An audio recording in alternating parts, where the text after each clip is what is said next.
ఆధార్ వివరాల అప్డేట్ గురించి latest information ఇవ్వడం జరుగుతుంది. ఇది కేవలం ఇంటర్మీడియట్ ఎంపీసీ గ్రూప్ చదువుతున్న విద్యార్థులకు మాత్రమే.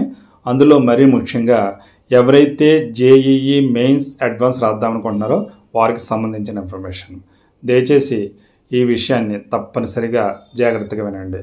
వివరాలు తెలుసుకునే ముందు ఈ ఛానల్ చూడడం ఇదే మొదటిసారి అయితే తప్పనిసరిగా సబ్స్క్రైబ్ చేసుకోండి. ఇందులోని కంటెంట్ యూజ్ఫుల్ అనిపిస్తే లైక్ చేయడం మాత్రం మర్చిపోవద్దు. ఇటువంటి లైక్ చేసిన సమాచారాన్ని మీకు తెలిసిన వరకు కూడా షేర్ చేయండి.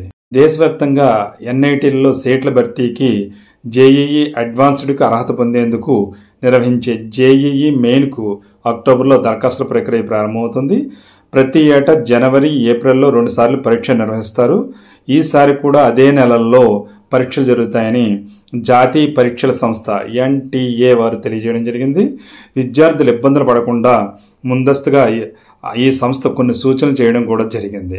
ఆ సూచనలు ఏమిటంటే ఆధార్ కార్డులో పేరు, పుట్టిన తేదీ, 10వ తరగతి సర్టిఫికేట్ ప్రకారం ఉండాలని, తాజా ఫోటో, చిరునామా, తండ్రి పేరు తదితర వివరాలు అప్డేట్ చేసుకోవాలని, ఏమైనా పొరపాట్లు ఉంటే సరిచేసుకోవాలని సూచించడం జరిగింది.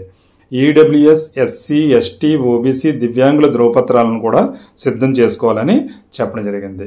ఎందుకంటే ఇది ఒక ప్రతిష్టాత్మకమైన పరీక్ష. ఈ పరీక్షకి టైంతో పాటు చిన్న లోపం ఉన్న ఎట్టి పరిస్థితుల్లో పరీక్షలకి అనుమతించబడరు. అందువల్ల ఆధార్ కార్డులో మీ వివరాలు సరిగ్గా ఉన్నాయో లేవో తప్పనిసరిగా చూసుకోండి. అది సరి చేసుకుని అప్డేట్ చేసుకోండి.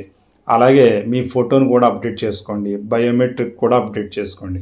ఈ అన్ని వివరాలు మీరు రాసే ఎగ్జామ్స్కి వెళ్ళేటప్పుడు ఎంట్రీ పాస్ కింద ఉపయోగపడతాయి. కావున దయచేసి ఈ విషయం గుర్తుంచుకుని జాగ్రత్తగా ఈ సూచనలు పాటించండి. Thank you. All the best. మీ చెల్లెలు రత్నకుమార్. జై హింద్.